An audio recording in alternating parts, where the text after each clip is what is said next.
Hello and welcome to another episode of Growing Up B2B. I'm your host, Ed Delia, second generation and president of Delia Associates, the place where B2B brands go to grow. Today, we're joined by someone who spent her career guiding families through one of the most complex dynamics in business: how to grow, lead, and transition across generations together. Sally Derstine is managing partner of Delaware Valley Family Business Center, where she works with privately held and multi-generational companies to strengthen leadership, clarify governance, and build harmony inside and outside the boardroom. For more than 30 years, she's helped families align their business goals with their personal values, often through moments of high stakes and high emotion. Whether it's crafting a succession plan, facilitating family retreats, or coaching next-gen leaders, Sally brings empathy, clarity, and strategy to every conversation. Sally, welcome to Growing Up B2B. It's great to have you. Thanks. It's great to be here, Ed. Awesome. Sally, to begin with, how did you first get involved in the world of family business advising, and what drew you into that to begin with? Ed, I've always felt very blessed. I grew up in a very close family, and that family happened to be a family business. So I was a third generation family member.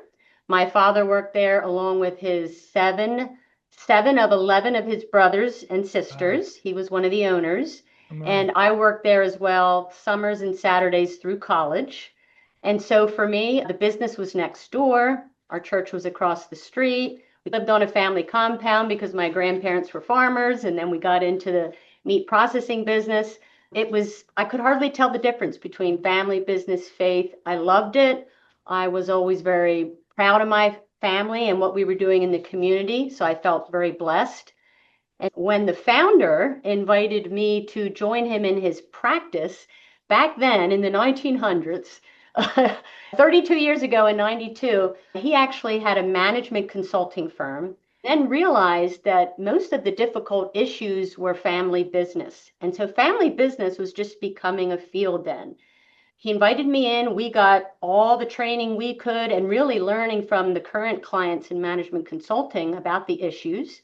And so we were part of FFI. I already had a degree in organizational management. We did a lot around Bowen family systems theory because it's really important to understand family patterns and anxiety and differentiation. And so from there, it's just been a wonderful journey through to my own transition with, by the way, the founder is still here because I invited him back. Sometimes that works well and Mhm. sometimes it doesn't. In our case, it does. And we are family. We are second cousins. Oh, So wow. Okay. it's such a blessing to work with families because they're just the ones that we work with. They're just so intentional and caring and thoughtful, and they can make a big difference in the world and their communities. True. Was there a point in time where you had considered staying on with your family's business? Was that a path that you had ever contemplated way back? No, actually, it wasn't. And actually, our family business did not make it beyond my generation. And I Oh, think that's one of the pulls into, for me, one of the reasons I do what I do. I truly believe if we would have had some of the tools, some of the safe spaces that we create, and really the education about the complexity, that we may have made it on to the next generation. However, I'm very proud and pleased that our family has stayed united and together because often family businesses can blow up the family yeah. and or the business. We've all seen that, unfortunately, and it does happen. So, Absolutely. that said, you worked with obviously a wide range of different types of family companies and constructions and organizations. What is the most common misunderstanding that families have when it comes to working together in a business? Oh, great question, because misunderstandings are ripe in family business, and it's because there's so much complexity. You really are taking three very different systems, which often families don't understand. You're taking the family system, and by the way, behind me, you'll see one of our key models. It's our 5 mountain model. So I hope our listeners can see that, at least those that are watching. You take the family system, which I think is the most important, because the families who want to work with us say, you know what, if this business is going to blow up my family, no, thank you. We're going to sell it. What we need to understand is that the family is an emotional system and it's around all the emotions. Families, we think we want them to be together forever, right? We don't want family members to go for us to fray relationships, but business is all about performance. And then ownership, which is the gold mountain over there, that's really if you want to have an aligned group of owners, or we call them shareholders, because no one can ever own like one dad or grandpa. They're king Mm. of everything. But shareholders have to be aligned in their vision, their values, their direction, their risk tolerance, all of that good stuff. So I think the main misunderstanding is not understanding that it's naturally complex. Sometimes families think they're dysfunctional. And then so when we tell them all this, it's, oh my gosh, I just thought we should be able to do this. We're family, we love each other. So Mm. we spend a lot of time, Ed, in around education, and that's where our Uh, model comes in handy because we can talk about, is this a family issue, a business issue, an ownership issue? And often there's so much overlap because family members are usually in 2 to 4 mountains. They might be a family member who's employed, who may be the CEO. So you got CEO dad, who's also on the board and who's also an owner. And so, what mountain am I on when I'm speaking? That is a huge issue. I could see where that really helps create clarity around the conversation too. As a family issue, is it a managerial issue? Is it an ops issue? Is it a shareholder? Yeah. What kind of issue is it? And Yeah. then Well, and I know go I from would there. add it's particularly hard for going from G1, generation one to generation two, because you have the parents and they want to be fair to their children. And so often we think fair is equal. That might be, we try to do that as much as we can in the family, but the business is just a different arena. And what's even more different would be ownership. That's where the real power and the authority and the stewardship is. And so Mm. sometimes founders create these a business marriage with their kids that the Mm. kids didn't get to choose. So sometimes we say it's a slippery slope and it's like eloping. We think shareholders, they should be dating and then you get engaged and then you make a decision. So we have a whole process around that. Cool. Cool. So let's talk about succession for a moment. Often top of mind, maybe not top of mind, but in the mind of in a family business scenario. And sometimes it's a bit of an avoided conversation, or it's a scenario where you might see it kicking the can down the road. We'll get to that. We'll get to that. Why do you think sometimes it's difficult to start that dialogue? And how do you help families work through that when it's very clear that you've got a CEO that's soon to be retiring, exiting out, and really needs to be embarked on that journey? How does the Dell Family Business Center help people with that? That's a great question. Often families start too late because they're fearful of getting into some really delicate conversations that they're not sure if they know how to handle Hmm. appropriately or properly. So, several things we do. One of the things that we do is we have a family business forum. So, we do programs throughout the year, at least four, where we bring in families, multi-generational families who have been successful and will also share their ups and downs of the journey. And often we try to bring in presenters that you'll understand that if they've missed certain points, you're in for real danger. So they can learn both from the presenters and from the families in the group. One of our best clients who came to us when he was in his 40s, and it was really around, hey, I get the business stuff, but I don't get the family stuff. And so what I often say is start early, really start when your kids are in grade school, because it's so important to create important policies like a family employment policy. What are the guidelines between and expectations between family and business? And we would recommend a certain amount of maybe education or a certain amount of outside experience so you know who you are and you can bring something back into the business. But back to the succession. So we know what succession is about ultimately, right? It's about death. Dad or mom or grandpa, someone's going to die. And sometimes family members are attracted into the business because they want to be with family members. And sometimes they Mm. haven't even identified who they are and what their mission in life is. Find that a lot. And sometimes they want to live out dad's legacy or mom's legacy and not their own. They're not sure who they are. So it's confronting death. So what we do, the first thing is we invite the family together for some education. Hmm. And then we invite them into a process. We call it base camp because the 5 mountains, that's our process. And it's really around navigating these 5 mountains. to really educate them on the process, on the complexity. And then we have a process that really gives each family member a voice, not in the business, not in shareholdership, but in a family meeting where we can share who we are and what we want and what our concerns and questions and challenges are. And Ed, it's sacred ground. Let me tell you, these meetings really sacred because it's an opportunity to have conversations that often families never have.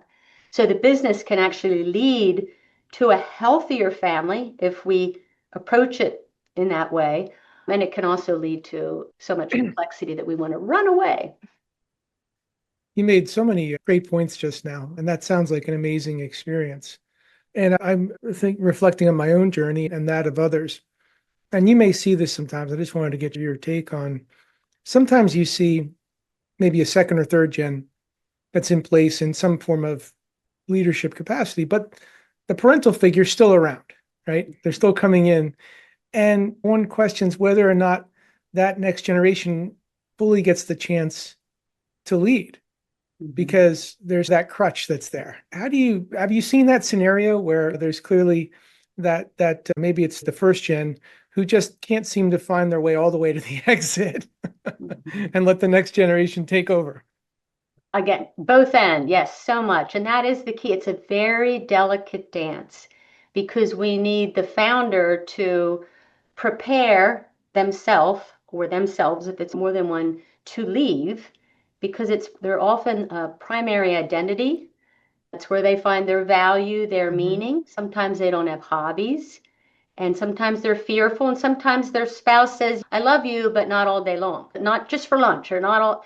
So it's a huge change. And then what we see for the rising generation, it's really important that they know themselves. So we do lots of assessments and all kinds of other things, leadership development, but that they're able then to earn trust and make proposals. We often help the rising gen, which we think they do the heavy lifting in succession. It's their future. So we try to gather potential shareholders and help develop them individually and collectively so they can really make proposals. If they can't make a proposal of how they're going to work together as shareholders, which is the most important, right? How can we expect them to lead?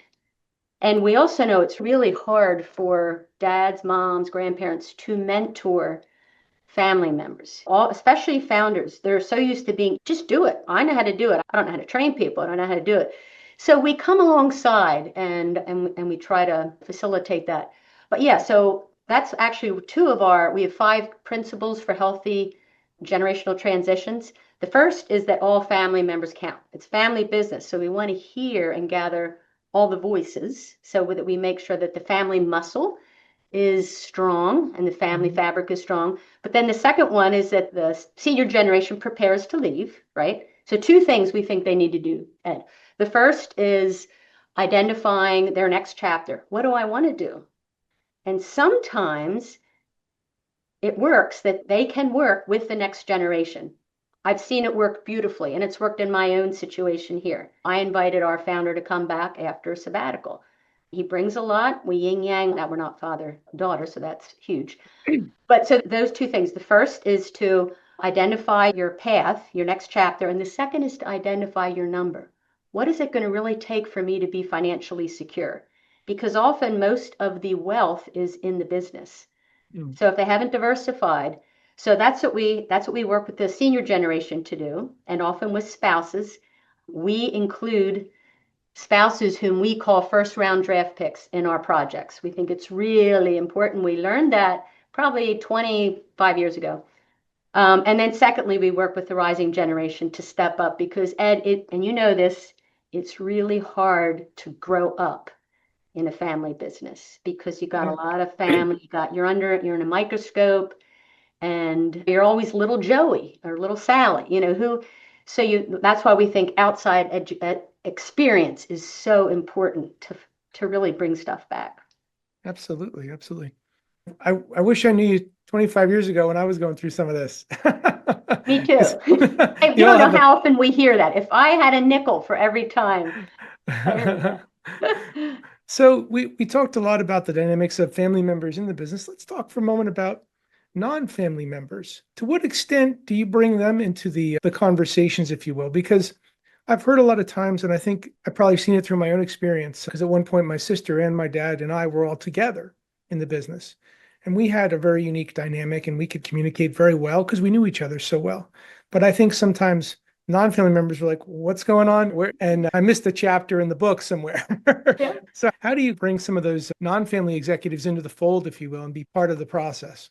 I love that you're asking that question because non-family key team members, employees are so important because they bring objectivity. They often love the family. They want them to succeed. They have a lot at stake as well. But they bring that objectivity and they can often tell the truth about what's going on. Often the family and others, we know what we need to do, but we don't sometimes have the courage or don't have the guidance or the path to get there. So non-family, they're incredible resources, and we do include them in like we do a base camp initially, our initial meeting. We don't want to just hear the perspectives of the family. We often encourage them to invite 1 to 3 or 4 others for us to interview so that we understand their perspectives. They're fully in that blue mountain, so they don't have the red family lens. The red family, the family piece, we're myopic as a family. And the blue, they bring all that objectivity. The other thing, Ed, is sometimes families choose to have non-families lead the company. We think it's Yeah. wonderful. We help families do that all the time. And so sometimes it's elevating those who are currently in, or else we do an outside search for others. So we invite the non-family employees also to come to our educational events, our forums. So kudos. I can't tell you how much I appreciate the non-family. And they're often very gracious because they understand. We also help them understand a little bit about family dynamics and around this complexity around the 5 mountains. It reminds me of a scenario. One of my older brothers was working in a family business and was having a lot of problems with some of the family members. So kind of went to the CEO and said, listen, I'm sorry, I just don't think this is going to work. And the CEO turned around and said, okay, you run the company. So an unexpected turn. But certainly we've seen scenarios where sometimes to maintain that continuity of prosperity, sometimes an outsider is maybe best equipped at that juncture to take the reins, if only for a period of time, and sometimes for a long time, That's right. Or depending. as a bridge. That's right. Yeah, Sometimes they serve as a bridge yeah, from one yeah. generation to the other. And then So, I would just mention there, we yeah. also, since I didn't talk about it yet, like boards, we also, that's the Green Mountain, can't see Hmm. behind me, but when families really get to the place where they need that, they're multi-generational and they really need that strategic oversight and the objectivity and independent directors, not just mom, dad, grandpa, but truly make it an effective, high-performing board. We often serve in that function initially with families, sometimes Okay. for a year, sometimes for 5 years. We have long-term engagements usually with our families. But then we also help them to develop a truly independent board when they're ready for that. And Hmm. before that, often it's an advisory board that we can help them develop as well because families, and I don't know about your family, but they're often underserved because they see advisors as an expense, not an investment. They're used to being DIY people. We can do this. So another point to Yeah, make. yeah. That I understand that. I see the value of bringing that outside perspective and all the tools that you bring. It seems that you have a playbook for every scenario just about, and that's pretty amazing. Many of our listeners are rising leaders in family businesses. So they're maybe in their 20s, 30s, and they're at that crossroads, as I was at 22. Do I do this? Do I not do this? What would you say to somebody that's a young person that's contemplating a role in the family business and is at that crossroads? How might you guide them, Sally? Yeah, I also like that question. I think often we find the rising generation to be a little bit more open and also they have experienced some of the pain or some of the confusion, I should say. So, one of the first things I encourage is for them to have and understand a spirit of gratefulness and gratitude because it's their parents or the leading generation. They've never been through this before. They've not been through a transition. They've not been through mentoring their kids in a business environment. So again, we do that holding that container to educate around some of that complexity. But then we work very closely with the rising generation in a number of ways. We can do individual coaching, and a lot of that is around knowing yourself first, gaining that emotional awareness, EQ, self-regulation, all of that, understanding family patterns, understanding who you are, and then helping them uncover what is it that truly makes their heart sing? Because sometimes they're in a role that really wasn't made for them. Sometimes they've been placed there. But then it is really to help them be all they can be. And that's why we have a staff or a staff of 14 with different capabilities and competencies.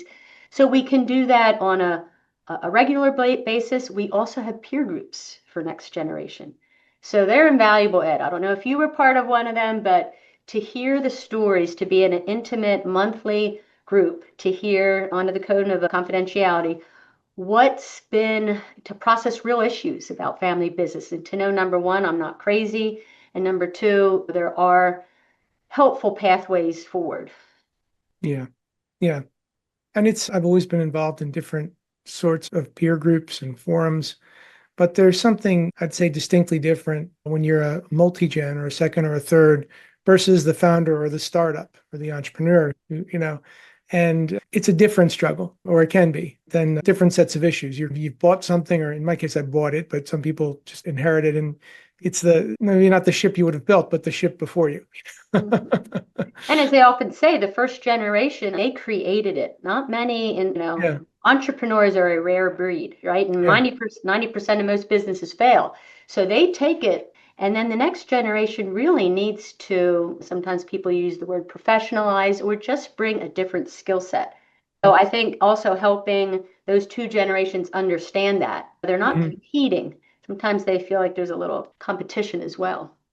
Oh yeah, there certainly can be. It's real, it's family business. There certainly can be. We remarked to this earlier. Sometimes you've got that older generation and they're really struggling to let go and really struggling to trust the rising generation with the reins. How do you help them work through that? That's saying it's okay to let go. Or there was an advisor to my dad, and he was sitting with me, as though I wasn't there, but I was there in the room, saying some initiative that I wanted to try. He felt it was going to fail, and the advisor was our previous accountant. He said, "Then let him fail, because he's going to learn a lot in the failure." And so they let me go forward with the initiative. But he needed to hear that from the outside. But there was I think a lot of times you see that first generation or second floating around the building or the office space or the manufacturing suite, and they just can't quite let go. So how do you work through that? Well, I'm going to start with sometimes they shouldn't let go. This is going to be the opposite because sometimes people say they're my son or they're my daughter and they can do it, and they really can't. It's an elevated view. And so Mm, that's the one side, and that's part of what we do. We test competencies and fit and all of that.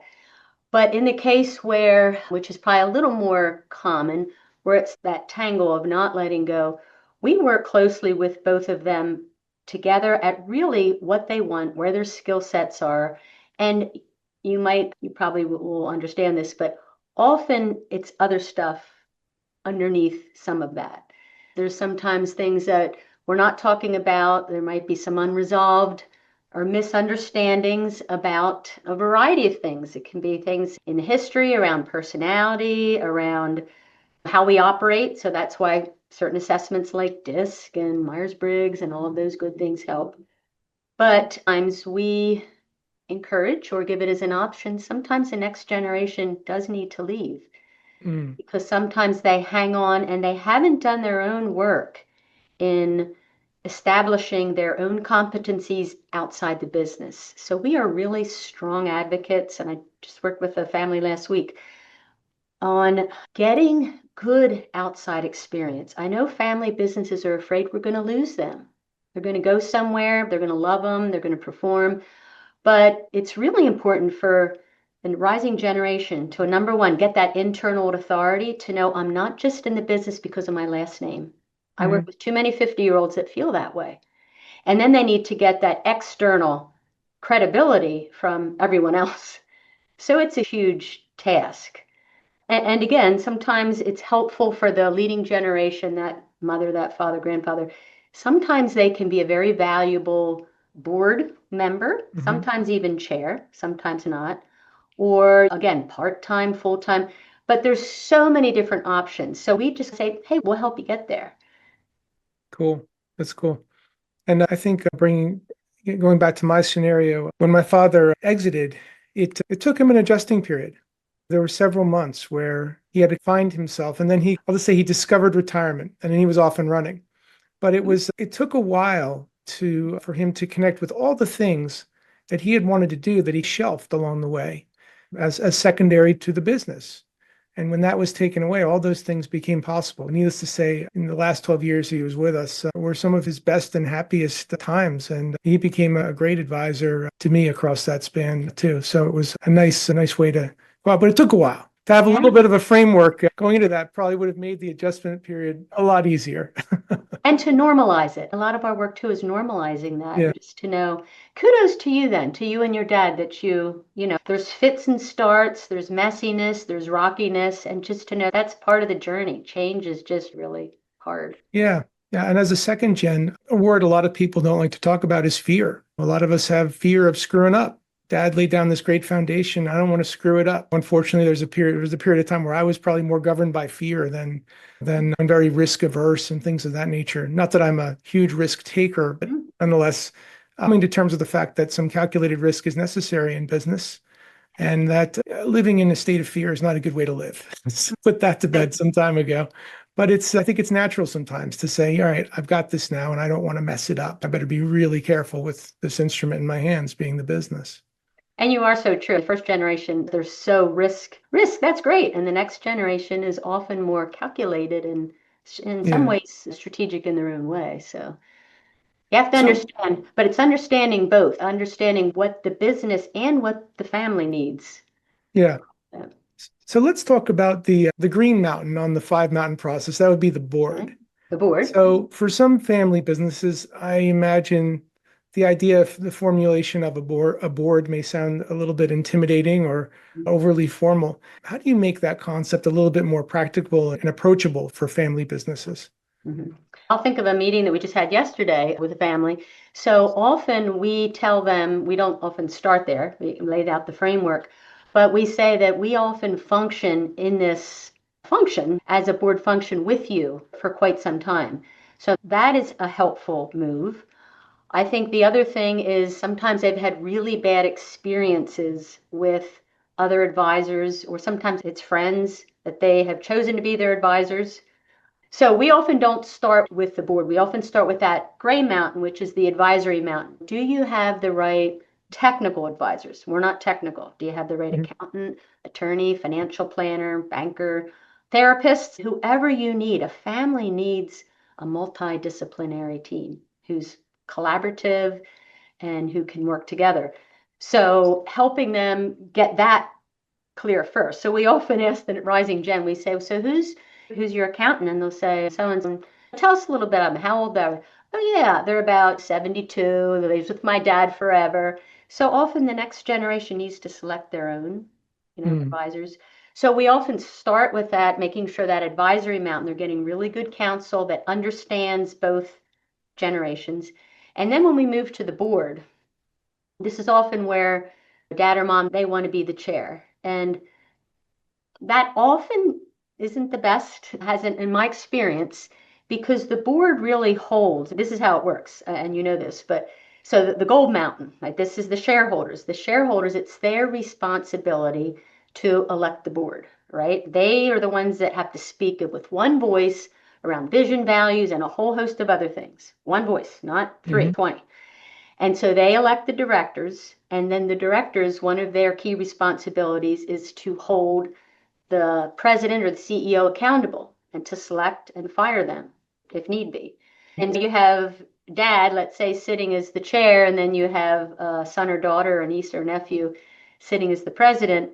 So it's often then not truly an independent board.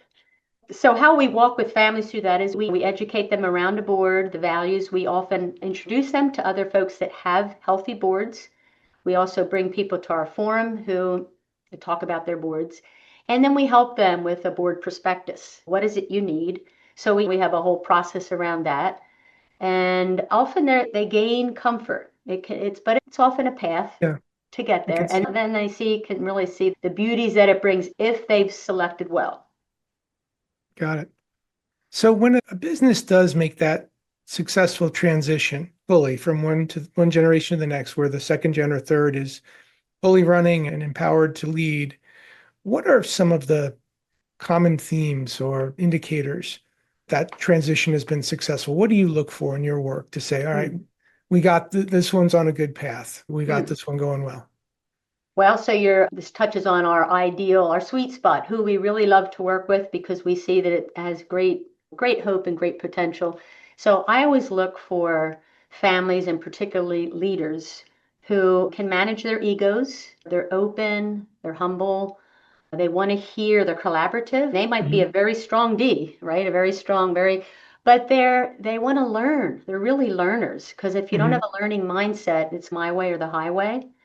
And when you have some of those traits in the founder or whatever generation that is, that typically runs through the family.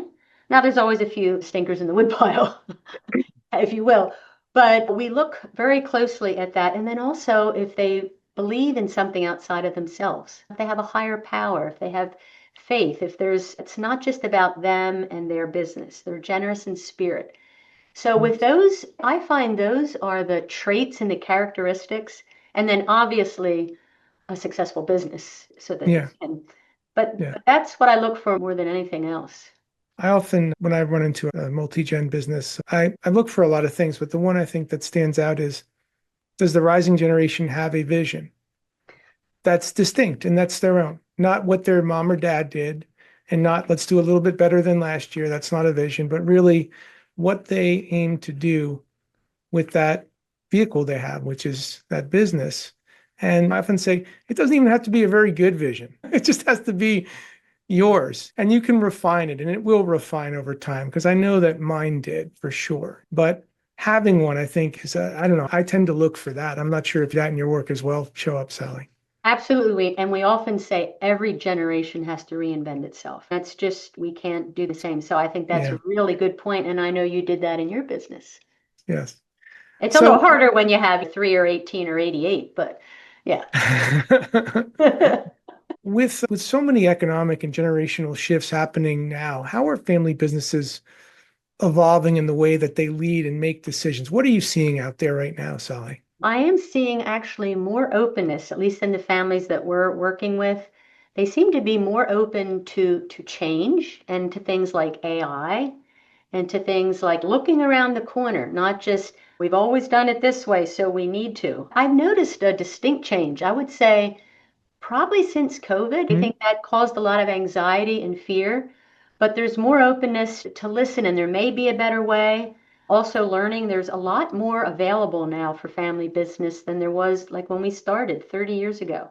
It's Yeah. not all good. I don't agree with all of it, but there's just more information out there. I would say one of the things is everybody and their brother sometimes calls themselves a family business advisor. So I would be careful to understand what that truly means because it's a very messy system. So to understand the whole is really important. But I've been encouraged by families and how they're in this day and age, how they're moving. A previous guest, it was a brother sister team, and they were already in the business, and their father was in the business, and he passed suddenly. Mm. And they navigated that as well as could be expected, but there was so much unknown, so much questions left unasked, things that they just had to go and figure out because when their dad passed, a lot of tribal knowledge left with him. They made it and they're doing well, but they most certainly were not fully ready for that moment to happen. So what are some things that family businesses can do to proactively or preemptively mitigate those types of situations? One of the first things we ask families when we meet with them is what would happen if you keel over tonight? We think the crisis plan is so important and it happens. And so I think that's where we start. And then to start to get their heads thinking that way, because Mhm. often especially entrepreneurs. They're invincible.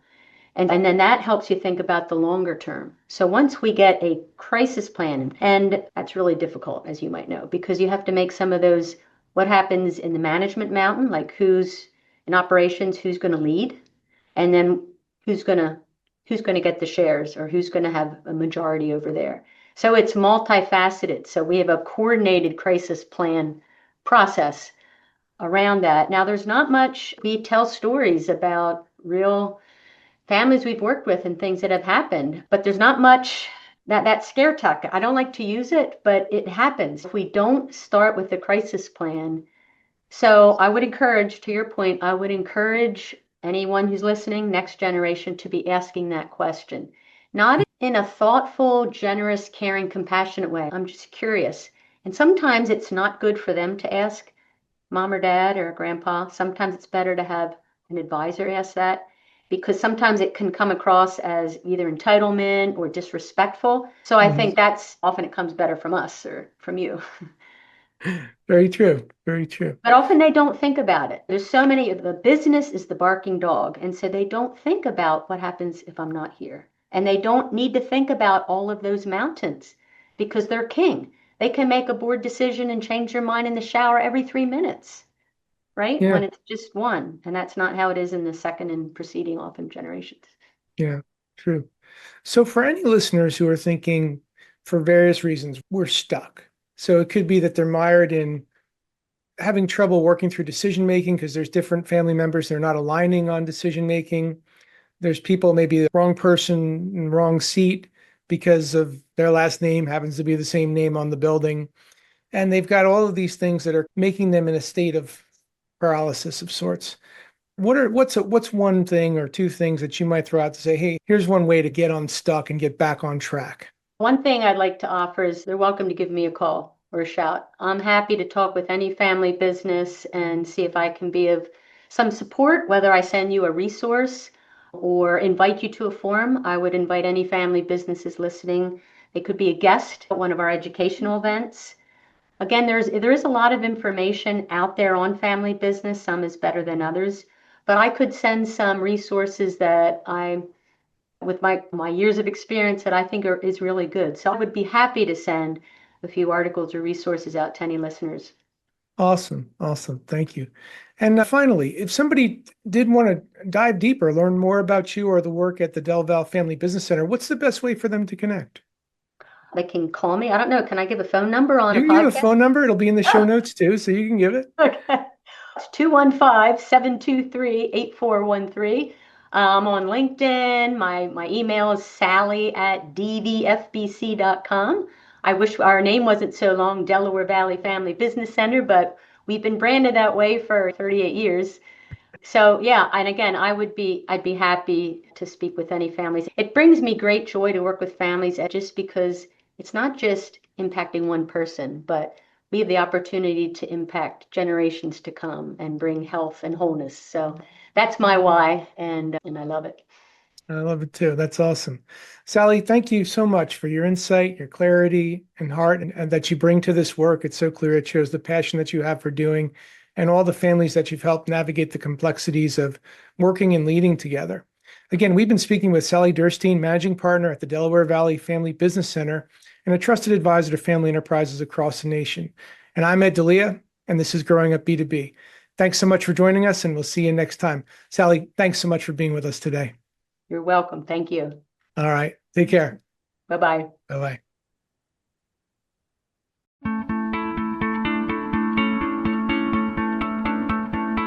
Hey, thanks so much for tuning into Growing Up B2B. To explore more episodes and insights, visit podcast.delianet.com. And if you've enjoyed this episode, please give us a rating or review on your podcast platform of choice. Having worked with hundreds of family-led businesses across my career, and being a second-generation leader myself, I'm on a mission to help every family business I meet achieve next-level growth for their organization. So feel free also to connect with me on LinkedIn and let's support each other. You can also find out more about my company at delianet.com. Again, I'm your host, Ed Delia, and thanks so much for joining us today. Take care.